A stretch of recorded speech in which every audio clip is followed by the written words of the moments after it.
ഓസ്ട്രേലിയക്കെതിരായ നാലാം twenty cricket പോരാട്ടം നാളെ ഗോൾഡ് കോസ്റ്റിൽ അരങ്ങേറുമ്പോൾ ഏവരുടെയും സുപ്രധാന ചോദ്യം Malayali wicket keeper batter Sanju Samson playing 11-ൽ ഉണ്ടാകുമോ എന്നതാണ്. കാരണം ഹോബർട്ടിൽ ഈ മാസം 2-ന് നടന്ന മൂന്നാം ട്വന്റിയിൽ ഇന്ത്യയുടെ പ്ലേയിംഗ് 11-ൽ നിന്ന് സഞ്ജുവിനെ ഒഴിവാക്കിയിരുന്നു. മെൽബണിലെ രണ്ടാം ട്വന്റിയിൽ 3-ാം നമ്പറിൽ ക്രീസിലെത്തി 2 റൺസുമായി മടങ്ങിയതിന് പിന്നാലെയാണ് സഞ്ജുവിനെ പ്ലേയിംഗ് 11-ൽ നിന്ന് ഒഴിവാക്കി പകരം ജിതേഷ് ശർമ്മയെ ഉൾപ്പെടുത്തിയത്.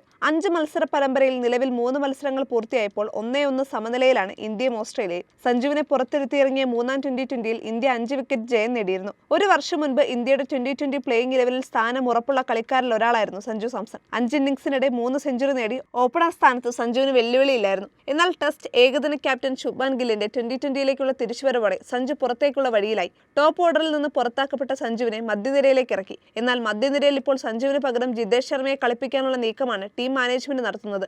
മൂന്നാം ഏകദിനത്തിൽ 13 പന്തിൽ 22 നോട്ടൌട്ടുമായി ജിതേഷ് ശർമ്മ ഇന്ത്യൻ ജയത്തിൽ തിളങ്ങുകയും ചെയ്തു. സഞ്ജു ടോപ്പ് ഓർഡർ ബാറ്ററും ജിതേഷ് ലോവർ ഓർഡറുമാണെന്നതും വാസ്തവം. 2025 IPL-ൽ RCBക്ക് വേണ്ടി ജിതേഷ് ലോവർ ഓർഡറിൽ മികച്ച ബാറ്റിംഗ് കാഴ്ചവെച്ചിരുന്നു.